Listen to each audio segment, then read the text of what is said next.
Sports either நியூஸுக்கு வணக்கம். IPL mega ஆக்ஷனோட first day நடந்து முடிஞ்சிருக்கு. நிறையா பெரிய பெரிய பிளேயர்ஸை நிறைய டீம்ஸ் வந்து ரெக்கார்டு ப்ரைஸ்க்கெலாம் எடுத்திருக்கிறாங்க. அதேமாரி சில முக்கியமான பிளேயர்ஸ் வந்து எதிர்பார்த்ததோட கம்மியான தொகைக்கும் ஏலத்தில் வந்து போயிருக்கிறாங்க.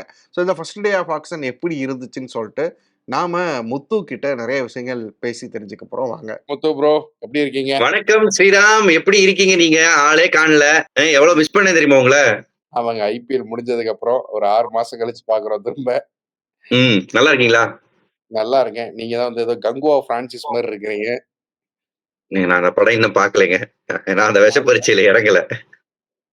சரிங்க. அவர் யாருன்னே எனக்கு தெரியாது. தப்பிக்காதீங்க. எப்படி உண்மையிலேயே பாக்கலைங்க. ஆக்ஷனை பத்தி எல்லாருக்குமே நிறைய எக்ஸ்பெக்டேஷன்ஸ் இருந்துச்சு. எதிர்பார்த்த மாதிரியே தான் ரிஷப் பண்ட் அதிகமான பிரைஸுக்கு போயிருக்கிறார். ரெக்கார்ட் பிரைஸ் ஆகி இருக்குது. ஸோ சில சர்ப்ரைசஸும் இருந்துச்சு. கேஎல் ராகுல் மாதிரியான பிளேயர்ஸ் எல்லாம் வந்து நிறைய அமௌண்ட்டுக்கு போகும்னு எதிர்பார்த்தாங்க. பட் ஒரு மீடியமான ஒரு அமௌண்ட்டுக்கு தான் போயிருக்கிறாரு. உங்களுக்கு இந்த ஆக்ஷன் எப்படி இருந்துச்சு? ஃபர்ஸ்ட் டே எப்படி இருந்துச்சு? ஃபர்ஸ்ட் டே நான் வந்து என்ன சர்ப்ரைஸ்னா, அந்த மார்க்கி பிக் வரப்பவே நான் வந்து முன்னாடியே நான் வந்து ஒரு சில இன்டர்வியூஸ் கொடுத்திருந்தேன். எங்க சேனல்ல நாங்க ஸ்டார் ஸ்போர்ட்ஸ் தமிழ்ல பேசுறப்ப என்ன சொன்னேன், யாரோட பேர் ஃபர்ஸ்ட் வருது அந்த லாட்ல, அது ரொம்ப முக்கியம். ஏன்னா அதுதான் இன்னொரு பிளேயருக்கு அந்த ஒரு டீமால ஏன்னா இப்ப ஃபர்ஸ்ட் ஒரு பிளேயர் வந்தாருன்னா ஒரு 5 டீம் டார்கெட் பண்ணிருப்பாங்கன்னு வைங்களேன். அதுல ஒரு டீம் முன்னாடி வந்த பிளேயர் எடுத்துருவாங்க. சோ மீதி 4 பேர் தான் இன்னொரு பிளேயருக்கு போட்டி போட முடியும். சோ யாரோட பேர் ஃபர்ஸ்ட் வருதுன்றது ஒரு பெரிய ஃபேக்டர். அண்ட் ஆக்ஷன் ஆரம்பிச்சப்பவே ஸ்ரேயஸோட பேர் கொஞ்ச நேரத்துல வந்தப்பவே ஹர்ஷ்தீப் நான் எக்ஸ்பெக்ட் பண்ணது. பஞ்சாப் வந்து எப்படியோ ஹையா போவாங்க. ஏன்னா இந்த ரேட்டுக்கு போவாருன்றதே நான் வந்து கணிச்ச விஷயம் தான். ஏன்னா அவர் ஒரு பிரைம் போலர். இந்தியாவுக்கே பும்ரா இல்லாதப்பெல்லாம் T20ல அவர் தான் ஸ்பியர் ஹெட். ஸோ அவரை வந்து மிஸ்ஸே பண்ண முடியாது. அது நான் எதிர்பார்த்தது. பண்ட் வந்து பஞ்சாபுக்கு போகாதது. ஐ மீன் வேண்டானே நினைச்சிட்டாங்க அவங்க. வேண்டாம் நினைச்சிட்டாங்க. ஏன்னா இப்ப நீங்க சொன்ன மாதிரி ஃபர்ஸ்ட் ஸ்ரேயஸ் தான் வந்தாரு. உடனே வந்து ஸ்ரேயஸ்க்கு ட்ரை பண்ணி ஃபுல்லா போய் வந்து 26.75 கோர்ஸ்க்கு எடுத்துட்டு வந்துட்டாங்க. அதுக்கப்புறம் பண்ட் வந்து யூஸ் இல்ல. அதுக்கப்புறம் என்ன அவங்க பெட் பண்ண வேண்டிய தேவையே இல்ல. அவங்களுக்கு கேப்டன் இல்ல, ஐ டிஸ்அக்ரி ஸ்ரீராம். ஏன்னா அப்படி அவங்க இருந்தாங்கன்னா ஸ்ரேயஸ்க்கு 20க்கு மேல போக மாட்டாங்க. சரி பந்த் வரட்டும் பாத்துங்க. ஏன்னா பந்த் வந்தாச்சுன்னா இவங்க 35 கோடி வரைக்கும் கூட போலாம். இவங்க கிட்ட இருக்கிற காசு இன்னொருத்தங்க கிட்ட இருக்காது. சோ ஸ்பெசிபிக்கா ஐ மீன் நான் வெளியில இருந்து கேள்விப்பட்டது என்னன்னா, பாண்டிங் அண்ட் பந்த் வந்து மேபி அங்க வந்து அந்த அளவுக்கு டெல்லியில ஜெல் ஆகல. சோ பாண்டிங்க்கு கால் வந்து ஸ்ரேயஸோட நல்லா ஜெல் ஆச்சு டெல்லியில கேப்டன் பண்றப்போ. உங்களுக்கு ஞாபகம் இருந்தா என்ன நடந்துச்சுன்னு ஜஸ்ட் இப்போ வியூவர்ஸ்க்கு நான் கொஞ்சம் பேக் ஸ்டோரி கொடுக்கணும்னா, ஸ்ரேயஸ் கேப்டனா இருந்தாரு. ஸ்ரேயஸ்க்கு அதுவும் எப்படி வந்துச்சு, ஃபர்ஸ்ட் கௌதம் கம்பீர் கேப்டனா இருந்தாரு. பாதி சீசன் சரியா போகலன்னு கௌதம் கம்பீர் கேப்டன்சியை துறந்துட்டு அதுக்கப்புறம் ஸ்ரேயஸுக்கு கொடுத்தாங்க. அதுக்கப்புறம் ஒரு சீசன் ஃபைனலுக்கு அதுக்கப்புறம் நல்லா பண்ணாங்க. அடுத்த சீசன் குவாலிஃபை ஆனாங்கன்னு நினைக்கிறேன். பட் ஸ்ரேயஸ்க்கு ஒரு லாங் இன்ஜுரின்றப்போ பந்த கேப்டனா போட்டாங்க. ஸ்ரேயஸ் திரும்ப வந்ததுக்கு அப்புறம் நீங்க கேப்டன்சி கிடையாது, பந்த் தான் கேப்டன் சொன்னாங்க. அதுக்கப்புறம் தான் ஸ்ரேயஸ் வெளியே போனாரு. போறாரு. அங்க கேப்டன் பதவி கிடைக்கிறது, கப்பு கிடைக்குது. எக்ஸாக்ட்லி. பாண்டிங் அங்க போயாச்சு. ப்ராஜெக்ட் பாண்டிங்ல பந்த் கிடையாது, ஸ்ரேயஸ் தான் அவரோட ரேடார்ல இருந்திருக்காரு. சோ அது ஒரு இன்ட்ரெஸ்டிங்கான விஷயம் எடுத்த உடனே நடந்தது. பந்துக்கு ஐ மீன் பாண்டிங்க்கு பந்த் வேண்டாம்னு டிசைட் பண்ணிட்டாங்க. பஞ்சாபுக்கு பந்த் வேண்டாம் அப்படின்னு டிசைட் பண்ணிட்டாங்க. அந்த பிரைஸ் வந்து ஓகேன்னு தான் நினைக்கிறீங்களா? லாஸ்ட் டைம் சாம்பியன் ஆகி கொடுத்திருக்காரு டீமுக்கு. கொஞ்சம் ஓவர் பிரைஸ்ட் மாதிரி தெரியுதா? ஸ்ரேயஸ் என்னதுன்னா, அதாவது ஒரு டீம் இந்த பிளேயர் என்ன ஆனாலும் வேணும்னு டிசைட் பண்ணிட்டாங்கன்னா அதுக்கப்புறம் யாராலையும் தடுக்க முடியாது. பிளஸ் பந்துக்கும் ஸ்ரேயஸ்க்கும் இன்னொரு பெரிய டிஃபரன்ஸ் என்னதுன்னா, இவர்கிட்ட ஆர்டிஎம் கிடையாது. ஏன்னா கேகேஆர் ரிட்டென்ஷன் ஃபுல்லா முடிச்சுட்டாங்கன்றதுனால அவங்களால ஆர்டிஎம்ஏ பண்ண முடியாதுன்றது ஒரு கான்பிடன்ஸ். சோ நாங்க ஏத்திக்கிட்டே போறோம், எவ்வளவு போனாலும் நான் வாங்கி சேஸ் பண்றேன்ற ஒரு மெசேஜை எடுத்த உடனே கொடுக்கணும்னு நினைச்சாங்க பஞ்சாப். அதை என்கிட்ட தான் அதிக பணம் இருக்கு, அதை நான் காட்டுறேன் பாரு அப்படின்னு அவங்க இறங்கினாங்க. மத்தவங்க ஏத்தி விட்டுக்கிட்டே இருந்தாங்க, இவங்களும் பாத்துக்கிட்டே இருந்தாங்க. இவன் வேணும்னு கங்கணம் கட்டி அலைஞ்சாங்க. அதாவது இவன் எனக்கு வேணும் அப்படின்ற ஒரு டிசிஷன்ல போனாங்க. அதுக்கப்புறம் அப்படி டிசைட் பண்ணிட்டாங்கன்னா Sriram, especially starting of the ஆக்ஷன்ல அதிக பணம் உள்ள டீம் அக்ரெசிவா போயிருப்பாங்க, ஒரு மெசேஜ் கொடுப்பாங்க. அதான் பண்ணிருக்காங்க. சரி டக்குன்னு சொல்லுங்களேன், பஞ்சாப்க்கு இவர் எத்தனாவது கேப்டன்? பஞ்சாபுக்கு இப்ப 15 சீசன்ல இருக்கும். ஒரு 18வது கேப்டன், 19, 20 இருக்கும். 19வது கேப்டன், 27வது கோச் அப்படி இருக்கிறதா வாய்ப்பு இருக்கு. சோ இந்த காம்பினேஷனாவது வந்து செட் ஆகி போகும்னு நினைக்கிறீங்களா? அடுத்த 3 வருஷத்துக்கு எந்த பிரச்சனையும் இல்ல. எனக்கு வந்து ஐ திங்க் பாண்டிங்க்கு ஒரு ஃப்ரீ ஹேண்ட் கொடுத்திருக்காங்க. ஏன்னா பாண்டிங் வந்து ஒரு லாங் டர்ம் டீல் தான் போட்டிருக்காரு. I think 3 to 4 years deal போட்டிருக்காரு. அண்ட் எந்த பிரான்சைஸா இருந்தாலுமே அதிக காசு வச்சிருக்கிற பிரான்சைஸ் இந்த பர்டிகுலர் ஆக்ஷன்ல பந்துக்கு தான் போவாங்க. Not only because of the game, because of brand value. ஏன்னா ஒரு நார்த் இந்தியன், பஞ்சாபுக்கு பக்கத்திலேயே இருக்கிற ஒரு டெல்லி பையன், ம். பஞ்சாபி பேசக்கூடிய ஒரு பையன். சோ அவரை வச்சு ஏன்னா பிரான்சைஸ் வெறும் இங்க வந்து கிரிக்கெட் விளையாடுறதுக்கு இல்ல. அதை சுத்தி மார்க்கெட்டிங் நிறைய அம்சங்கள் இருக்கு. பந்த் உங்களுக்கு வந்து மோர் மார்க்கெட்டபிள் பிளேயர். ஏன்னா இந்தியாவுக்கு 3 ஃபார்மேட்டும் இவர் இல்லாம இந்தியா மேட்ச் விளையாடாது. அந்த மாதிரி ஒரு பிளேயர் வேண்டாம். எனக்கு நான் ஒர்க் பண்ற கேப்டன் வேணும்னு பாண்டிங்க்கு ஒரு ஃப்ரீ ஹேண்ட் கொடுத்திருக்காங்கன்றது இதுல இருந்து எனக்கு கிளியரா தெரியுது. சோ பிரான்சைஸும் பாண்டிங்கும் நிறைய டிஸ்கஷன்ல போயிருப்பாங்க. நான் கேள்விப்பட்ட வர பிரான்சைஸ்க்கு பந்த் வேணும். ஆனா பாண்டிங்க்கு பந்த் வேணா, ஸ்ரேயஸ் தான் வேணும். சோ ம். அங்க கன்வின்ஸ் பண்ணிருக்காரு. சரி ஓகே, இந்த உனக்கு ஒரு ஹேண்ட் தரோம், ஃப்ரீ ஹேண்ட் தரோம் அப்படின்னு கொடுத்திருக்காங்க. பாண்டிங்க நம்புறாங்க. நம்பி அவர டெசிஷன் எடுக்க விடுறாங்க இல்லையா? ம். இப்போ பண்டுக்கு வரும். பண்ட் வந்து நம்ம எல்லாருமே எதிர்பார்த்தது பஞ்சாபுக்கு போவார் அப்படின்னா, லக்னோவுக்கு வந்தாரு. அரௌண்ட் அந்த 23 crores கிட்ட வந்தாரு. அதுக்கப்புறம் டெல்லி திரும்ப ஆர்டிஎம் வந்து விலை 22ல ஆர்டிஎம் பண்ணாங்க. ம். 27 கோடியில வந்து நிப்பாட்டி விட்டு ஒரு ரெக்கார்ட் பிரைஸ் ஆக்கி விட்டாங்க. டெல்லி வந்து எடுக்கணும்னு நினைச்சு தான் ஆர்டிஎம் போயிருப்பாங்கன்னு நினைக்கிறீங்களா? இல்ல. ம். ஐ மீன் எடுக்கணும்ன்றது அவங்க ஃபர்ஸ்டே பந்த் கிட்ட பேசுறப்பவே என்னது இந்த ரேட் தான் அதாவது இந்த ரேட் வரைக்கும் நீ இருந்தீங்கன்னா நான் உன்னை ஆர்டிஎம் பண்ணி எடுக்கிறேன். இதை தாண்டி போச்சுன்னா என்னால முடியாதுன்னு மேபி அந்த நெகோசியேஷன்ல இருந்திருக்கலாம், என்னோட யூகம் தான். பட் அதாவது இவ டெல்லி ரேட் ஏத்தி விடணும் தான் இந்த 27 பண்ணாங்க. மேபி இன்னும் பிட்டிங் பண்ணியிருந்தா இன்னும் ஒரு ஒரு ஒரு 2 கோடி சேவ் பண்ணிருக்கலாம். 25ல முடிச்சிருப்பாங்க பண்ணிட்ட. பட் டெல்லி விலை ஏத்தினப்போ கோயங்கா வேண்டாம் நீங்களே எடுத்துக்கோங்கன்னு விட்டுக்கலாம். ஐ மீன் எல்எஸ்ஜி ஓனர். ம். பட் இந்த இடத்துலதான் வந்து நீங்க பிரான்சைஸ்ல இருக்கிற கிரிக்கெட் கோச்சஸ் அண்ட் அந்த பிரெயின்ஸ பாக்குறீங்க. ஓனர்ஸ் அவங்க எல்லாம் பிசினஸ்மேன். இந்த ப்ராஜெக்ட் எனக்கு வேணும், ம். இந்த ப்ராஜெக்ட் என்னோடது தான் அப்படின்னு மத்தவங்களுக்கு காமிக்கணும். இந்த மாதிரி விஷயங்கள் இருக்கும். சோ 27 அதையும் நான் கொடுக்குறேன். பிட்டிங் போயிருந்தா ஐ திங்க் 25ல முடிச்சிருக்கலாம். ஹையஸ்ட் பெய்டா இருந்திருப்பாரு அப்பவே. பட் அதிகமா கொடுத்து எடுத்து ஒரு ஸ்டேட்மெண்ட்டை கொடுத்திருக்காங்க. நம்ம முன்னாடியே பார்த்தோம். ராகுல வந்து அவங்க வந்து ரீடெயின் பண்ணல. நிக்கோலஸ் புரோன தான் அதிகமான பிரைஸ்க்கு ரீடெயின் பண்ணாங்க. மேபி அவரை கேப்டனா வச்சு அவரை சுத்தி டீம் ஃபார்ம் பண்ணுவாங்களோ நினைச்சோம். ரிஷப் பண்ட்டுக்கு போனது மூலமா வந்து ஒரு இந்தியன் கேப்டன் தான் வேணும் அப்படிங்கிற ஒரு மைண்ட் செட்ல போயிட்டாங்களோ? நிச்சயமா, நிச்சயமா. இப்ப அவர் தான் கேப்டன்சி கேண்டிடேட். உங்களுக்கு வந்து பிளஸ் உங்களால வந்து ஐபிஎல்ல நிறைய தடவை ஃபாரின் கேப்டன்ஸ் வந்து டீமை ரன் பண்றது ரொம்ப கஷ்டம். ரேரா டேவிட் வார்னர் ஒரு சீசன் பண்ணிருக்காரு, பேட் கமின்ஸ் போன சீசன் பண்ணிருக்காரு, ஃபர்ஸ்ட் சீசன் ஷேன் வார்ன் பண்ணிருக்காருன்ற நம்ம வந்து 2-3 பேர்களை சொல்லலாம். பட் கன்சிஸ்டன்டா நிறைய கப் ஜெயிச்ச கேப்டன்ஸ் நீங்க பாத்தீங்கன்னா ஒரு ரோஹித் சர்மா, ஒரு எம்எஸ் தோனி மாதிரி பீப்புள் தான் இருக்காங்க. ஒரு கௌதம் கம்பீர் மாதிரி ஒரு ஃபேஸ் இருந்திருக்காங்க. உங்களுக்கு மல்டிபிள் டைம்ஸ் ஜெயிக்கணும்னா. சோ உங்களுக்கு ஒரு இந்தியன் கேப்டன், ஒரு லாங் டேர்ம் கேப்டன் பிளஸ் ஒரு மார்க்கெட்டிங் பிராண்ட், அதுவும் நம்ம எப்பவுமே மைண்ட்ல வச்சுக்கணும். சோ அது கிடைச்சிருக்கு. சரி, இந்த 2 பேர் வந்து ஒரு ரெக்கார்ட் பிரைஸ்க்கு போயிட்டாங்க. இன்னொருத்தர் வந்து பார்த்தா கொஞ்சம் பாவமா தான் இருக்கு. அவங்க 2 பேரும் போன பிரைஸ்ல ஒரு பாதி பிரைஸுக்கு தான் போயிருக்கிறாரு. ஆக்சுவலா அவர் வந்து இதோட கொஞ்சம் அதிகமான பிரைஸ டிசர்விங் தான் அவரு. பட் இருந்தாலும் ஒரு 14 கோடிக்கு தான் போயிருக்கிறாரு கேஎல் ராகுல். எப்படி பார்க்குறீங்க? இன்னைக்கு வந்து ஸ்டீல். ஆர்சிபி ஏன் வந்து கேஎல் ராகுல எடுக்காம விட்டாங்க அப்படின்னு வந்து ஆர்சிபி ஃபேன்ஸே போட்டு பொளந்துகிட்டு இருக்காங்க சோசியல் மீடியால. நிச்சயமா. அது ஒரு பெரிய ஸ்டீல் டெல்லி கேபிட்டல்ஸ்க்கு. உங்களுக்கு வந்து 14 கோடிக்கு இவர எடுத்தது கேஎல் ராகுல. ஏன்னா ஆர்டிஎம் பண்ண மாட்டாங்கன்னு ஒரு யூகமும் இருக்கும். ம். சோ டெல்லிக்கு பாராட்டுகள். கம்மி விலையில எடுத்துட்டாங்க. ஒரு கேப்டன்சி கேண்டிடேட்டா எடுத்துட்டாங்கன்றது டெல்லிக்கு பாராட்டுகள். பட் ஆர்சிபி போகாத எனக்கு ஆச்சரியம். ஏன்னா இப்ப அவங்க வந்து ஏர்லி ஆன் நான் நிறைய செலவு பண்ணிட்டேன்னா அப்புறம் இருக்காதுன்ற பேச்சுக்கே இடம் இல்லை. ஏன்னா நீங்க தான் செகண்ட் பிக்கெஸ்ட் பர்ஸோட இந்த ஆப்ஷனுக்கு வந்தீங்க. 110 கோடி பஞ்சாப் கிட்ட இருந்துச்சு beginning of the day. RCB கிட்ட 83 கோடி இருந்துச்சு. அவங்க தான் செகண்ட் ஹையஸ்ட். இப்ப நாளைக்கு ஆக்ஷன் ஆரம்பிக்கும் போது கூட அவங்க வந்து one of the highest, Mumbai இந்தியன்ஸ்க்கு அப்புறம் அவங்க தான் ஹையஸ்டா இருக்க போறாங்க. அப்ப இன்னும் கொஞ்சம் அக்ரெசிவா போயிருக்கலாம். மேபி அவங்க வேண்டான்னு யோசிச்சிருக்காங்க போல. ஒரு ஒரு ஒரு அளவுக்கு போய் பார்ப்போம். அப்படி இல்லைன்னா விட்டுருவோம். இதுல என்னன்னா, இப்போ இன்னைக்கு முக்கியமான பிளேயர்ஸ் எல்லாமே ஸ்டார் பிளேயர்ஸ் எல்லாருமே வந்துட்டாங்க. ஒரு கேப்டனா வந்து ஆர்சிபிக்கும் ஒரு கேப்டன் தேவைப்பட்டுச்சு. இன்கேஸ் வந்து நம்ம சில நியூஸ்லாம் பார்க்குறோம். விராட் கோலி திரும்ப கேப்டனாக வாய்ப்பு இருக்கு அப்படிங்கிற மாரிலாம். அது இல்லைன்னா இவங்களுமே ஒரு கேப்டன் மெட்டீரியலா யாரோ ஒருத்தர உள்ள கொண்டு வரணும். ஆனா இன்னைக்கு பார்த்தா அப்படி யாரையுமே வந்து எடுத்துட்டு வந்தா மாரி தெரியலையே டீமுக்குள்ள. மிஸ் பண்ணிட்டாங்களா? இல்ல அப்பனா இது என்ன சிக்னல் கொடுக்குதுன்னா ஸ்ரீராம், சிம்பிள். விராட் கோலி தான் கேப்டனா பாக்குறோம். ம். கேஎல் ராகுலுக்கு ஒரு பட்ஜெட் வச்சு அந்த ஒரு அளவுக்கு போனாங்க. பட் அதுக்கு மேல அக்ரெசிவா போகல. ம். வேண்டான்னு நினைச்சிருக்காங்க அவங்க. இந்த லிமிட்டுக்குள்ள வந்தா நாங்க வச்சுப்போம். இல்லைன்னா கேஎல் ராகுல் எங்களுக்கு வேண்டாம், வேற ஏதோ பிளேயரை மைண்ட்ல வச்சுக்கணும்னு அவங்க யோசிச்சிருப்பாங்க. மேபி அகைன் ஃபேஃப் டூ பிளேசிஸா? இருக்கலாம், ம். இருக்கலாம். இல்லைன்னா விராட் கோலி கேப்டன்ல ஏதாவது ஒரு யங்கர் பேட்டரை வந்து அவங்க உள்ளுக்குள்ளேயே பார்த்திருப்பாங்க. ஐ மீன் நாளைக்கு எடுக்கலாம் அப்படின்னு அவங்க வச்சிருப்பாங்க. ம். பட் எனக்கு தெரிஞ்சு கேஎல் ராகுல் ஒரு பெரிய மிஸ்ஸுங்க. இந்த டீம்ல என்ன ப்ராப்ளம்னா இப்போ ஒரு விஷயம் ஆர்சிபில கேஎல் ராகுல் ஓபனரா பொருந்துறதுல ஒரு பிரச்சனை இருந்துச்சு. ஏன்னா உங்களுக்கு கேஎல் ராகுல் அண்ட் விராட் கோலி சேர்ந்து ஓபன் பண்ணாங்கன்னா ம். லெஃப்ட் ஆர்ம் ஸ்பின்னரை வச்சு எதிரணி எல்லாம் ஆரம்பிச்சிருவாங்க. எல்லா டீம்லயும் நல்ல லெஃப்ட் ஆர்ம் ஸ்பின்னர்ஸ் இருக்காங்க. சோ கேஎல் ராகுல உங்களுக்கு வந்து மிடில் ஆர்டர்ல விளையாட வைக்கணும். அங்க ஆல்ரெடி நீங்க பத்திதார விளையாட வச்சிட்டீங்க. பட் பத்திதார ஷிஃப்ட் பண்ணலாம். கேஎல் ராகுல் நம்பர் 3ல ஐடியலா இருந்திருப்பாரு. ஒரு லெஃப்ட் ஹேண்ட் ஓபனர் மேல அவங்க இன்வெஸ்ட் பண்ணிட்டு அப்புறம் Virat Kohli opening and KL ராகுல் நம்பர் 3 கூட எனக்கு ஓகே, இல்லைன்னா கேஎல் ராகுல் நம்பர் 4 கூட எனக்கு ஓகே. ஏன்னா இந்தியன் டீம்ல பெரும்பாலும் அவர் பண்ணியிருக்காரு. பட் இந்த ஸ்கீம் ஆஃப் திங்ஸ்லயே அவர் இல்லன்றது எனக்கு ரொம்ப சர்ப்ரைசிங்.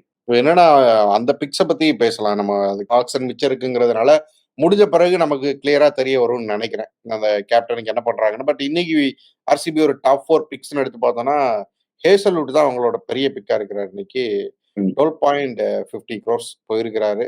ஸோ நல்ல பவுலர வந்து உள்ள எடுத்துட்டு வந்திருக்கிறாங்க. ஸோ வழக்கமா வந்து அடி வாங்குற இடம் இதான் அவங்க. இப்போ நல்லா பண்ணிருக்காங்க ஸ்ரீராம். எனக்கு என்ன பார்க்கும்போதே என்ன தோணுச்சுன்னா, அவங்க சிராஜை விட்டுட்டாங்க. சோ சிராஜ விட்டது ஏன்னா சிராஜ் நீங்க ரீடைன் பண்றதுனா அவருக்கு ஒரு பெரிய தொகை கொடுத்துருக்கணும். சோ அவரை விட்டதுல அவங்க என்ன மெசேஜ்னா, எங்களுக்கு வந்து 2 ஓவர்சீஸ் ஃபாஸ்ட் பவுலர் வேணும். அண்ட் இப்ப சர்ப்ரைசிங்கா வந்து இன்னைக்கு நான் இவரு முன்னாள் எல்எஸ்ஜி சப்போர்ட் ஸ்டாஃப் நிறைய டீம்ல இருந்திருக்காரு ஸ்ரீதரன் ஸ்ரீராம் கிட்ட பேசுறப்போ அவர் என்ன சொன்னாருன்னா, ஐபிஎல்ல லாஸ்ட் 5 இயர்ஸ்ல ஜெயிச்ச எல்லா டீம்லயும் 2 ஓவர்சீஸ் ஃபாஸ்ட் பவுலர்ஸ் இருந்திருக்காங்க. கன்சிஸ்டன்டா ஒவ்வொரு மேட்ச் விளையாடி இருக்காங்க. 2 ஓவர்சீஸ் பவுலர்ஸ் கன்சிஸ்டன்டா விளையாடு, not necessarily fast bowlers, but ஸ்பின்னரா கூட இருக்கலாம். சோ உங்களுக்கு வந்து அவங்களுக்கு 2 ஃபாஸ்ட் பவுலர்ஸ் ஓவர்சீஸ் தேவை அப்படின்றப்போ அவங்க வந்து ஜாஷ் ஹேசல்வுட் எடுத்தாச்சு. மத்த பிளேயர்ஸ்க்கு ட்ரை பண்ணாங்க, பெருசா போகல. சோ அதுக்காக தான் அவங்க வந்து காசு சேர்த்து வச்சிருக்காங்க. மத்தபடி இன்னைக்கு பெரிய பிக்னா எனக்கு வந்து Livingstone and Phil Salt brilliant பிக்ஸா தெரிஞ்சாங்க. இது என்னன்னா அவங்க பேட்டிங் ஆர்டர்ல எப்பவுமே வந்து இருக்கிறது அந்த 2-3 பேர் மட்டுமே வந்து பெரிய இதுவா இருப்பாங்க. அந்த 3 பேரை தூக்கிட்டாங்கன்னா டீம் மொத்தமா காலி ஆகிரும். அதை ஃபில் பண்ற மாதிரி தான் ஃபில் சால்ட் வந்து மேல டாப் ஆர்டர்ல வராரு. அப்புறம் கீழே பார்த்தோன்னா ஜிதேஷ் சர்மா, லிவிங்ஸ்டன் இந்த மாதிரி போட்டு ஃபில் பண்ற மாதிரி அப்படி ஃபுல்லா ஒரு லைன் அப்பா ஃபுல்லா கொண்டு வர மாதிரி பிளான் பண்றாங்க. ஆமா, அதான் பிளான் பண்றாங்க. சோ உங்களுக்கு ஓபனர் வந்து ஃபில் சால்ட் அண்ட் விராட் கோலி ஓப்பனிங்னு பாக்குறாங்க. எனக்கு பட் இந்த லைன் அப் பார்க்கும்போது லிவிங்ஸ்டன் எக்ஸலென்ட் பிக், எல்லாமே நல்லா பண்ணிருக்காங்க. பட் இன்னைக்கு ஆக்ஷன் முடிஞ்சு நாளைக்கு ஆக்ஷனுக்கு முன்னாடி அவங்க வந்து நைட் எப்படி ஒரு மீட்டிங் நடத்துவாங்க. அதுல முக்கியமா பேசுவாங்கன்னா எங்க என்னோட லெஃப்ட் ஹேண்டர். ஏன்னா ஆர்சிபி வந்து இதுக்கு முன்னாடி Faf du Plessis, Maxwell and Virat Kohli இருந்தப்ப கூட லெஃப்ட் ஹேண்டர் இல்லாத குறை இருந்துச்சு மிடில் ஆர்டர்ல. சோ நாளைக்கு அவங்க வரப்போ அவங்க ரேடார்ல ஏதாவது ஒரு 2-3 left hand players, preferably overseas players அவங்க வந்து யோசிச்சு வச்சுட்டு தான் வரணும். ஆர்சிபி பிரச்சனைகள்லாம் ஒரு பக்கம் வச்சிடலாம். ஒரு 2 பெரிய தலைகள் நல்லா பண்ணாங்க. பிரச்சனைகள் பெருசா இல்ல, பட் லெஃப்ட் ஹேண்டரை சூஸ் பண்ணி எடுக்கணும் அவங்க. பெரிய தலைகள் 2 பேரு. வழக்கமா சிஎஸ்கே வந்து எப்பவுமே அந்த கையை தூக்கவே மாட்டாங்க. எப்பா சாமி எப்படியா தூக்குங்கடா அப்படிங்கிற மாதிரி தான் இருப்பாங்க. பட் இன்னைக்கு பாத்தீங்கன்னா ஃபர்ஸ்ட் ஹர்ஷ்தீப் சிங் வந்தாங்கல்ல பேரு, ஃபர்ஸ்ட் கையை தூக்குனதே சிஎஸ்கே தான். ஸோ இன்னைக்கு வந்து ஒரு மாதிரி நிறைய பிளேயர்ஸ்க்கு வந்து ட்ரை பண்ணிக்கிட்டே இருந்தாங்க. ஃபர்ஸ்ட்ல இருந்து கிருபாவதனா ஒரு ஃபாஸ்ட் பவுலர்ஸ்க்கு ட்ரை பண்ணாங்க. சிராஜுக்கு போனாங்க, சமிக்கு போனாங்க, ஹர்ஷ்தீப் சிங்க்கு போனாங்க. இந்த மாதிரி நிறைய பேர் கேஎல் ராகுலுக்கு வந்து ட்ரை பண்ணாங்க. இந்த மாதிரி நிறைய பேருக்கு ட்ரை பண்ணாங்க. பட் ஒரு லிமிட் வச்சுக்கிட்டாங்க. ஒரு 7-8 crores தாண்டல. அதே மாதிரி கேஎல் ராகுலுக்கு போனாலும் ஒரு 2-3 பிட் தான் போனாங்க. அதை தாண்டி வந்து போகல. ஸோ இன்னைக்கு சிஎஸ்கேயோட ஸ்ட்ராட்டஜி எப்படி இருந்துச்சு? இல்ல இது வழக்கமா பார்த்ததுதான் ஸ்ரீராம். அவங்க வந்து எல்லா பிளேயருக்கும் நிறைய பிளேயர்ஸ்க்கு போவாங்க. ஒரு குறிப்பிட்ட பட்ஜெட் வச்சிருப்பாங்க. 3 கோடி 4 கோடி அதுக்குள்ள நான் எடுக்கிறேன். அவங்க எப்பெல்லாம் தாண்டுவாங்கன்னா அவங்களோட பழைய பிளேயர்ஸா இருந்தா தாண்டுவாங்க. சோ கான்வேக்கு கொஞ்சம் அக்ரெசிவா போனாங்க. ஆர்டிஎம் ரச்சின் ரவீந்திராவுக்கு போனாங்க. அதை நான் ரொம்ப என்ஜாய் பண்ணேன். அஸ்வினுக்கு வந்து இன்னும் பயங்கர அக்ரெசிவா போனாங்க. அது வந்து ரொம்ப நல்ல மூவி. ஏன்னா ஃபர்ஸ்ட் எல்லாரும் எதிர்பார்த்தது அஸ்வின் இந்த பக்கம் தான் வர போறாருன்னு. சோ மறுபடியும் அஸ்வின் அண்ட் ரவீந்திர ஜடேஜா இன் டாண்டம் நம்ம பார்க்க போறோம். கூட நூர் அகமது போலிங் போட போறாரு. ஒரு ஸ்பின்னர் தேவைப்பட்டாருன்னா அருமையா இருக்கு. எக்ஸலண்டான பிக்ஸா தான் இருக்குல்ல. இதுல வந்து நம்ம குறிப்பிட்ட ஒவ்வொன்னா பேசலாம். அஸ்வின் வந்து திரும்பி சென்னைக்கு வராரு. 2015க்கு அப்புறம் திரும்பி வராரு. ஒரு எக்ஸ்பெக்டேஷன் இருந்துகிட்டே தான் இருந்துச்சு. இந்த சீசனுக்கு முன்னாடி, இந்த ஆக்ஷனுக்கு முன்னாடியே அவர் சென்னைக்கு வரப்போறாரு அப்படிங்கிற மாதிரி பேச்செல்லாம் போய்கிட்டே இருந்துச்சு. அதெல்லாம் உண்மையாக்குற மாதிரி தான் இன்னைக்கு ரொம்ப அக்ரெசிவா போனாங்க ஸ்டார்ட்ல இருந்தே. ரொம்ப நல்ல ஒரு பிக்கா தான் அஸ்வின் இருந்தாரு. மேபி அவரோட கெரியர் ஆர்ஆரும் நல்லா போனாங்க அஸ்வினுக்கு. ஆமா ஆர்ஆர், ஏன்னா அவங்க கிட்ட இருந்தா கடைசியா ஆடி இருக்கிறாரு. ஸோ அவரோட கரியர் அப்படிங்கிறது சிஎஸ்கேவோட ஒரு எண்ட நோக்கி போகுதோ, ஒரு ஃபேரி டெய்ல். எண்ட பத்தி இப்ப பேச வேணாம். எப்படி ஐ திங்க் சாலிடா இன்னொரு 2-3 வருஷமாவது அஸ்வின் கிட்ட இருக்கு. இந்த வந்து முடிக்கிறதுக்கு ஆமா அப்படி முடிஞ்சிச்சுன்னா நல்லது. என்ன ஃபேரி டெய்ல். அதாவது நம்ம ஸ்டேட்ல இருந்து இந்தியாவுக்கு வந்து இவ்வளவு பெருமை சேர்த்த கிரிக்கெட்டர் வந்து இந்த அளவுக்கு வேற யாரும் கிடையாது. ஜஸ்ட் இன் டர்ம்ஸ் ஆஃப் நான் ஈஸியா சொல்ல போனா the greatest player from Tamil Nadu to have played for India undoubtedly Ashwin தான். சோ அவர் திரும்ப நம்ம டீம் சென்னை சூப்பர் கிங்ஸ்க்கு அந்த எல்லோ ஜெர்சி போட்டு விளையாடுறது நிச்சயமா நம்ம எல்லாருமே பெருமைப்படுற விஷயம். ரொம்ப ரொம்ப மகிழ்ச்சி எனக்கு அதுல. சிஎஸ்கே அந்த எல்லோ ஜெர்சியில அவரை பார்க்குறதுமே ஃபர்ஸ்ட் சீசன்ல தோனிக்கு வந்து அஸ்வினா யாருன்னே தெரியாது. அந்த மாரி தான் டீமுக்குள்ள வந்து இருந்துட்டு இருந்தாரு. அதுக்கப்புறம் பார்த்தா ஒரு 3, 4த் சீசன்லயே வந்து ஒரு கெயிலுக்கு ஃபர்ஸ்ட் ஓவர் குடுக்குற அளவுக்கு வந்து ஒரு டீம்ல வந்து முக்கியமான ஆளா வந்து மாறி இருப்பாரு. அப்புறம் அங்கிருந்து அப்படி இந்தியன் டீமுக்கு வருவாரு. அப்படி சிஎஸ்கே அந்த எவால்யூஷன் அப்படிங்கிறது ஒரே மாரி தான் இருக்கும்னு நெனைக்கிறேன். இந்தியன் டீமுக்கு அவர் உள்ள வந்தது, அதுக்கப்புறம் சாதிச்சது, அப்புறம் சிஎஸ்கேக்குள்ள இருந்து 2015 வரைக்கும் இருந்ததுன்னு சொல்லிட்டு, ஒரு மாரி 2மே வந்து ஒரே ட்ராக்ல தான் போய்க்கிட்டு இருந்துச்சு இல்லையா? ஆமாமா. ஒரு இணை பிரியாத பந்தம். என்னதான் அவர் வந்து இவ்வளவு வருஷமா YouTubeல ஷோ பண்றாரு. அவர் அவர் பண்ற ஷோல சிஎஸ்கேவுக்கு ஒரு தனி கவனம் எப்பவுமே குடுத்துக்கிட்டே இருப்பாரு. இங்க என்ன நடக்குதுன்னு. சோ இப்ப எல்லாமே சேர்ந்து கைகூடி வந்திருக்கு. அவரோட ஆக்ஷன்ல அவரே ஏலத்துல விட்டு, அந்த ஆக்ஷன்லயும் அவர் சிஎஸ்கே தான் வந்து எடுத்திருந்தாங்க. இது ஏதோ வந்து ஆமா. முன்னாடியே எழுதப்பட்டது மாரி இருக்குது. பட் எல்லாருமே யூகிச்சது தான். எனக்கு பெரிய சர்ப்ரைஸ் எதுவும் இல்ல இதுல. ம். அதுக்கு அப்புறம் கான்வே ஒரு நல்ல பிக். ஏன்னா சிஎஸ்கேக்கு அந்த ஓப்பனிங் பேர் ஒரு இந்தியன் ஓப்பனர், ஒரு ஃபாரின் ஓப்பனர் அந்த காம்பினேஷன் முன்னாடி இருந்து பார்த்துட்டு இருக்கோம். ஹேடன், மெக்கல்லம், ஸ்மித், ஹசி, அப்புறம் ஃபேஃப் ம். To Plessis. அடுத்து அந்த தொடர்ச்சியில கான்வே. அவர வந்து கரெக்ட்டா வந்து தக்க வச்சுக்கிட்டாங்க. ஒரு நல்ல பிரைஸ்க்கே ரொம்ப ரீசனபிளான ஒரு பிரைஸ்க்கே வந்து தக்க வச்சிருக்கிறாங்க. கான்வே 6.25. 6.25 குரோஸ்க்கு வந்து தக்க வச்சிருக்காங்க. நல்ல பிக் இல்லையா? நல்ல ஒரு சிஎஸ்கேக்கான ஒரு ஆள்.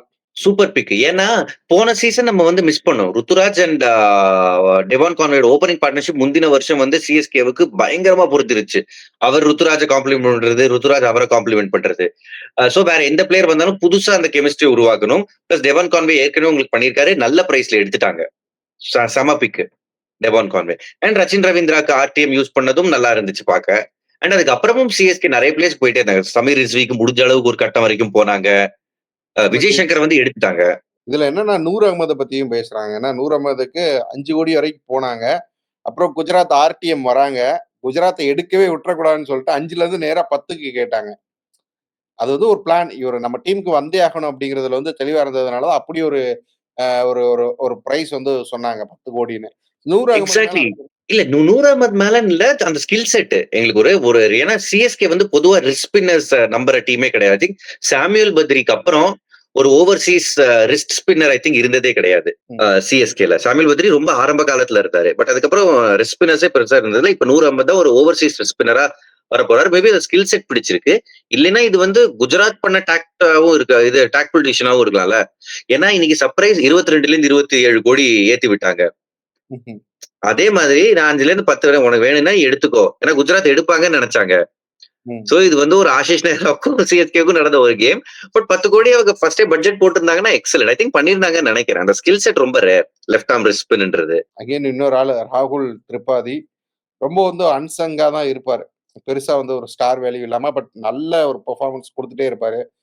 அவரு கேகேஆர்ல இருந்தாரு. அவர தூக்கிட்டு வந்திருக்கிறாங்க இப்போ சிஎஸ்கே. ஒரு நல்ல பிக் மாரி தான் தெரிகிறாரு.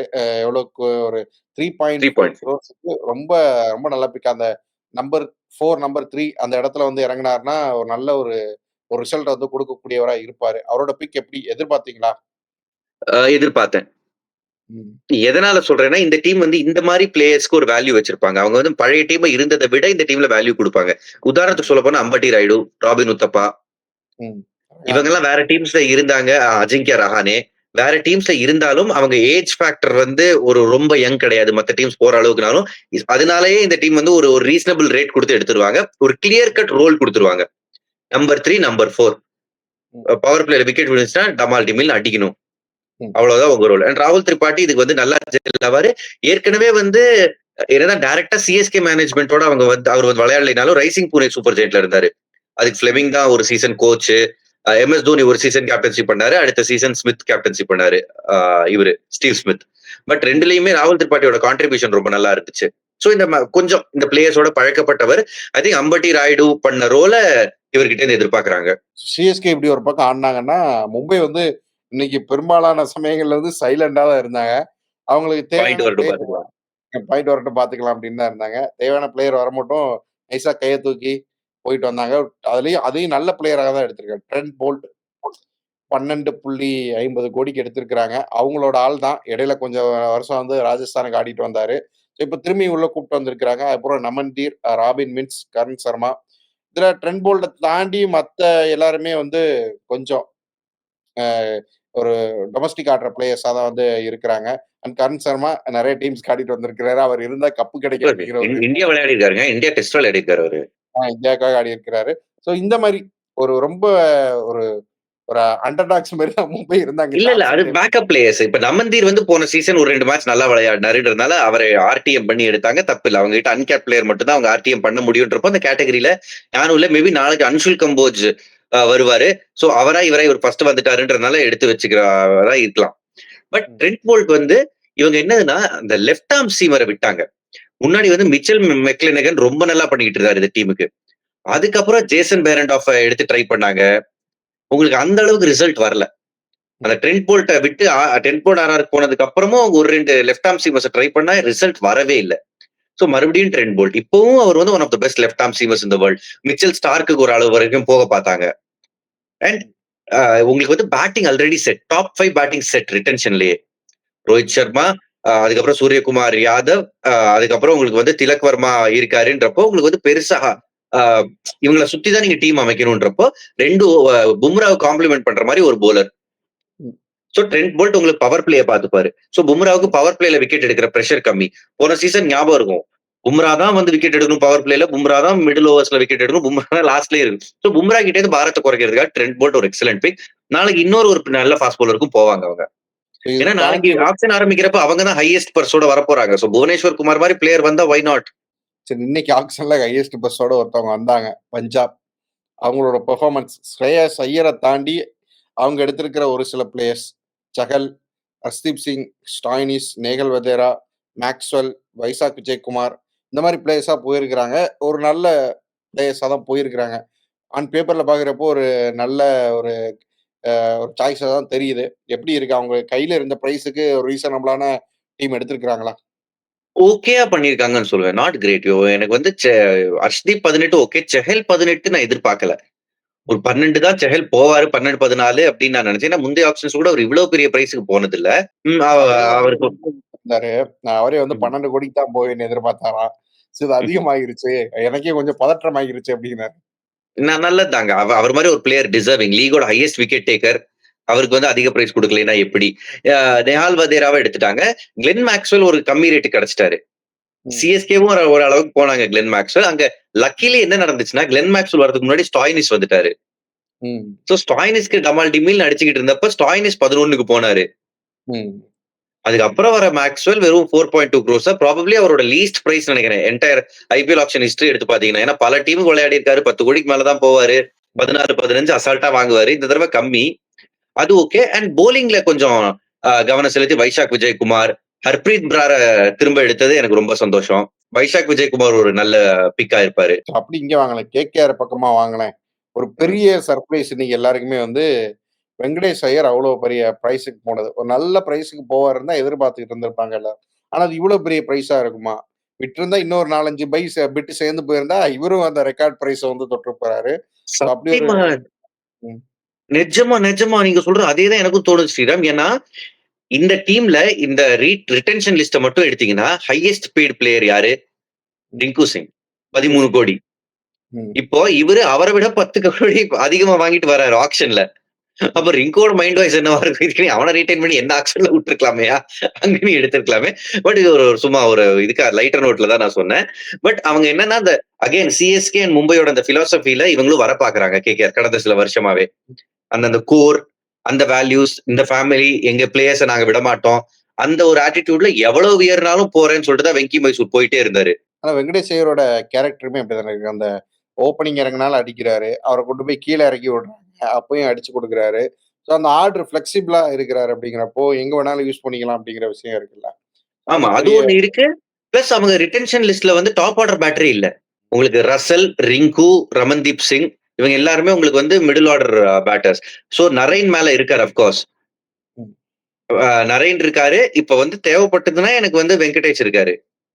பட் வெங்கடேஷ் மோஸ்ட்லி நம்பர் 3 தான் வருவார். அவங்க இன்னொரு ஒரு அதிரடி ஓபனர் வேணும் உங்களுக்கு நரேனோட மேல விளையாடுறதுக்கு. அண்ட் இன்னொரு சீசன் நரேனால ஓபன் பண்ண முடியுமா? அந்த கேள்வியும் இருக்கு. அது நம்ம சீசன் ஆரம்பிக்கும் போது தான் நம்ம டிஸ்கஸ் பண்ண முடியும். முக்கியமான பிக் வந்து தமிழ்நாடு பிளேயர் நடராஜன் 10.75 crores வந்து டெல்லிக்கு போயிருக்கிறாரு. டெல்லி தான் வந்து ஸ்டார்க்கையுமே வச்சிருக்கிறாங்க. ஸ்டார்க்குக்கு 11.75 crores. அவரோட ஒரே ஒரு கோடி மட்டும் தான் வந்து நடராஜன் கம்மியா போயிருக்கிறாரு. நடராஜனுக்கு ஒரு பெரிய ஒரு அவர் பண்ண அந்த உழைப்புக்கு ஒரு பெரிய ஒரு விஷயம் கிடைச்சிருக்குல்ல. லாஸ்ட் நிச்சயமா. சீசன் சன்ரைசர்ஸ்க்கு ஒரு பயங்கரமான சீசன் அவர பொறுத்தவரைக்கும். ஸோ நடராஜன் இது எதிர்பார்த்தீங்களா? இந்த ரேட் நான் நிச்சயமா எதிர்பார்த்தேன். நிச்சயமா நான் எதிர்பார்த்தேன் ஸ்ரீராம். ஹைதராபாத்தும் இன்ட்ரெஸ்ட் காமிச்சாங்க. 2, 3 டீம்ஸ் இன்ட்ரெஸ்ட் காமிச்சாங்க. அது எனக்கு ரொம்ப சந்தோஷம். இன்னொரு சந்தோஷம்னா போன season Pat Cummins in tandem with Natarajan பார்த்தோம். இந்த தடவை Mitchell Starc with Natarajan in tandem பார்க்கறதுக்கு வந்து இன்ட்ரெஸ்டிங்கா இருக்கும். அண்ட் நிறைய நம்ம தமிழ்நாடு சேர்ந்த ஹேமந்த் கோதாரி தானே ஹெட் கோச். சோ அங்க வந்து பிரச்சனை இருக்காது. அவரோட ரோலை கிளியரா சொல்லிடுவாங்க எந்தெந்த ஓவர் போடணும். அது ஒரு நல்ல மூவ் டெல்லி கேபிட்டல்ஸ்க்கு. நீங்க சில அன்சோல்டுமே இருந்துச்சு. ரொம்ப அதிர்ச்சிகரமான அன்சோல்ட் பிளேயர்ஸ் எல்லாம் வந்திருந்தாங்க பாத்தீங்களா? பேஸ்டோ தான் எனக்கு தெரிஞ்ச அதிர்ச்சி. David Warner, Bairstow, Padikkal. David Warner எதிர்பார்த்தேங்க. எதிர்பார்க்கலாம். ஏன்னா நாளைக்கு யாராவது எடுப்பாங்க. அந்த பேஸ் பிரைஸ்ல ஏதாவது ஒரு டீமுக்கு 2 கோடி இருந்துச்சுன்னா எடுப்பாங்க. மேபி எடுக்கலாம். ஜஸ்ட் ஒரு வேல்யூக்காக தான். கிறிஸ் கெயிலே கடைசி 3 வருஷம் ஐபிஎல் என்னாச்சு நமக்கு தெரியும்ல ஸ்ரீராம். இவர் இப்ப இன்டர்நேஷனல் கிரிக்கெட்லயே ரிட்டையர் ஆயாச்சு. பிளஸ் அவரோட IPL legend, no doubt, all due respect. But கடைசி 3 வருஷம் அவரோட ஸ்ட்ரைக் ரேட் நீங்க எடுத்து பாத்தீங்கன்னா 110 120 நடுவில் தான் இருக்கும். சோ அவரை மாதிரி ஒரு பிளேயரை நீங்க எடுத்து விளையாட வைக்காம இருக்க முடியாது. அதுவும் ஒரு ஃபேக்டர். அது போக படிக்கல் ரொம்ப ப்ராமிசிங்கா வந்து ஐபிஎல் வந்து ஸ்டார்ட் பண்ணியிருப்பாரு. ஆர்சிபிக்கு நல்லா ஆடி இருப்பாரு. அதுக்கப்புறம் ராஜஸ்தான் போனதுக்கு அப்புறம் ரொம்ப ஆன் அண்ட் ஆஃபா தான் பெர்ஃபார்ம் பண்ணியிருப்பாரு. இப்போ ஆஸ்திரேலியாவில் இருக்கிறாரு. பார்த்தா இங்க அன்சோல்ட் ஆயிருக்கிறாரு. சரி, என்ன விஷயம் அவர் வந்து ஐ திங்க் நாளைக்கு இவங்க எடுப்பாங்கன்னு நினைக்கிறேன் ஆர்சிபி அவரை. ஜஸ்ட் என்னோட யூகம் தான். நான் எதனால சொல்றேன்னா ஆர்சிபிக்கு அவர் நல்லா பண்ணாரு. நீங்க சொன்ன பாயிண்ட் கரெக்ட். பட் அவர் எந்த ரோல்ல பண்ணாரு? ஓப்பனிங்ல பண்ணாரு. அவர் அந்த சீசன் ஓபன் பண்ணாரு. அதுக்கப்புறம் அவருக்கு எங்க போனாலும் ஓப்பனிங் வாய்ப்பே கிடைக்கல. லக்னோலயும் அவருக்கு ரிசல்ட் கிடைக்கல. ஆர்ஆர்ல அவருக்கு ஓப்பனிங் ஸ்லாட்டே இல்லை. ஏன்னா அங்க பிக்ஸ்டு. பட்லர் விளையாடிட்டு இருந்தாரு. ஐ திங்க் பட்லரும் யாரு விளையாடினாங்க எனக்கு எக்ஸாக்டா ஞாபகம் இல்லை. பட் படிக்கலுக்கு வந்து அந்த ரோல் கிடைக்கல. நம்பர் 4 தான் அதிகமா கிடைச்சிச்சு. அண்ட் படிக்கல் மாதிரி ஒரு பிளேயர் வந்து உங்களுக்கு பிக் 6 சீட்டர் கிடையாதுன்றப்போ அவரால் பவர் பிளே முடிஞ்சதுக்கு அப்புறம் அந்த பெரிய 6 அடிக்கிற கேம் இல்லைன்னு தான் பிரான்சைஸ் இப்போதைக்கு பாக்குறாங்க. அவர் மாதிரி ஒரு பிளேயர் பவர் பிளேல தான் விளையாட வைக்க முடியும். ஓப்பன் தான் பண்ண வைக்க முடியும். நாளைக்கு நிச்சயமா யாராவது எடுப்பாங்க, பேக்கப்பா வச்சுப்பாங்க. ஸோ இன்னும் அடுத்து நாளைக்கு நிறைய டீம்ஸ் வந்து நிறைய பிளேயர்ஸ் வந்து வரப்போறாங்க. இப்போ சிஎஸ்கே, மும்பை மாதிரியான சிஎஸ்கேக்கு ஒரு ஃபாஸ்ட் பவுலர்லாம் தேவைப்படுறாங்க. இப்போ கலீல் அகமது போயிருக்கிறாங்க. பட் இருந்தாலும் இன்னொருத்தர் வந்து தேவைப்படுவாங்க. தீபக் சகர் வருவாரு. அப்புறம் வந்து நம்ம துஷார் தேஷ்பாண்டே வருவாரு. இந்த மாதிரியான பிளேயர்ஸ் எல்லாம் வரப்போறாங்க. ஷார்துல் தாக்கூர் பேரை சொல்ல மாட்டீங்களே? ஷார்துல் தாக்கூர் வந்து வரப்போறாரு. செகண்ட் டே ஆஃப் ஆக்ஷன் என்ன எதிர்பார்க்கலாம்? உங்களை பொறுத்த வரைக்கும் எந்தெந்த டீம்ஸ் என்னென்ன மாதிரி போவாங்கன்னு நினைக்கிறீங்க? மும்பை இந்தியன்ஸ் நாளைக்கு பயங்கர விசிபிளா இருப்பாங்க. இன்னைக்கு எந்த அளவுக்கு அவங்க வந்து இன்விசிபிளா இருந்தாங்களோ நாளைக்கு அந்த அளவுக்கு விசிபிளா இருப்பாங்க. ஏன்னா நாள் ஆரம்பிக்கும் போது அவங்க தான் வந்து அதிக காசோட வராங்க. சோ அவங்க கிட்டே நம்ம தரமான சில பிக்ஸை எதிர்பார்க்கலாம். நாளைக்கும் ஒரு ஃபாஸ்ட் பவுலர் சைக்கிள்ல வந்து ஒரு பெரிய, இன்னைக்கு நம்ம எப்படி பார்த்தோமோ இன்னைக்கு வந்து கேப்டன் மெட்டீரியலுக்கு வந்து நிறைய போய்கிட்டு இருந்தாங்க. நாளைக்கு நம்ம வந்து ஃபாஸ்ட் பவுலர்ஸ்க்கு பார்ப்போமோன்னு எனக்கு ஒண்ணு தோணுது. நிறைய டொமஸ்டிக் பிளேயர்ஸ்க்கு வாய்ப்பு கிடைக்கும். உங்களோட ப்ரெடிக்ஷன் ஒண்ணு சொல்லுங்க. ஜேம்ஸ் ஆண்டர்சன் எங்க போக போறாரு? ஃபர்ஸ்ட் டைம் வராரு. அவர் வந்து ப்ராபபிலி லண்டன்ல இருந்து சவுத்ஹாம்ப்டன் போக போறாரு. ஏதாவது ஒரு டீம் சொல்லுங்க. ஏங்க போலிங் கோச்சா வேணா எடுப்பாங்க. என்ன ஸ்ரீராம் நீங்க கேக்குறீங்க? மேபி ரொம்ப காசு இருந்து சும்மா 1.5 கோடிங்க. இப்ப யார்கிட்ட 1.5 கோடி இருக்குன்னு பாருங்க. நான் சொல்றேன் உங்களுக்கு. இப்ப ஜஸ்ட் ஒரு எக்ஸாம்பிள், டெல்லி கேபிட்டல்ஸ் கிட்ட இப்ப இருக்கிறதே 13.8 crores. 4 ஓவர்சீஸ் பிளேயர்ஸ் எடுக்கணும். அது ஒரு ஓவர்சீஸ் பிளேயரை அவங்க வந்து இப்படியா வேஸ்ட் பண்ணுவாங்க? ஏன்னா இன்னும் 12 பேர் எடுக்கணும் ஸ்குவாட்ல. இன்ஃபேக்ட் சிஎஸ்கே மாதிரி டீமே 12 பேர் தான் எடுத்திருக்காங்க on an average. Mumbai Indians 9 players தான் எடுத்திருக்காங்க. அவரையும் வந்து அன்சோல்டு தான். என்னோட யுகம் அன்சோல்டு. ஏதாவது ஒரு டீம் எடுத்தா அந்த பேஸ் பிரைஸ்ல எடுப்பாங்க. காம்படிஷன்லாம் இருக்காது அவருக்கு. ஏன் அவர் கடைசியா T20 இன்டர்நேஷனல் ஆடிய பல வருஷம். இங்கிலாந்துலயே ஒரு T20 இன்டர்நேஷனல் எடுக்கல. அவர் எப்படி எடுப்பாங்கன்னு எனக்கு புரியலையே. ஒரு 40 ஓவர் போடுறாரு, 4 ஓவர் போட மாட்டாரா அப்படிங்கிற ஒரு லாஜிக் எல்லாம். 40 ஓவர் போடுறாரு. பட் இந்த ஃபார்மேட்ல உங்களுக்கு வந்து ஓவர்ஸ் முக்கியம் இல்லல்ல. இது டோட்டலி வேற ஸ்போர்ட். T20 கிரிக்கெட்ன்றது டெஸ்ட் கிரிக்கெட் கிடையாது. புரியுது. பார்க்கலாம் நாளைக்கு என்ன நடக்குன்னு. நாளைக்கு இல்ல, இந்த வீடியோ வரப்போ அது எப்போ வரும்னே தெரியாது. அப்படிங்கிறதுனால டே 2 ஆஃப் ஆக்ஷன்ல நம்ம வந்து என்ன நடக்குது அப்படிங்கிறத பார்க்கலாம். தேங்க்யூ. உங்களோட தேங்க்யூ ஸ்ரீராம். எங்களுக்கு தேங்க்யூ நேரம் ஸ்ரீராம். இப்ப 4 மணி நேரம் தூக்கம் இருக்கு. ஓகே, பார்ப்போம். உங்களோட கருத்துக்களை பகிர்ந்து கொண்டதுக்கு நன்றி. பார்க்கலாம். அடிக்கடி வாங்க. பார்க்கலாம். Thank you Sriram. Thank you Sriram. See you. Thank Good you. night. Thank you. Good night. Good Good night. night.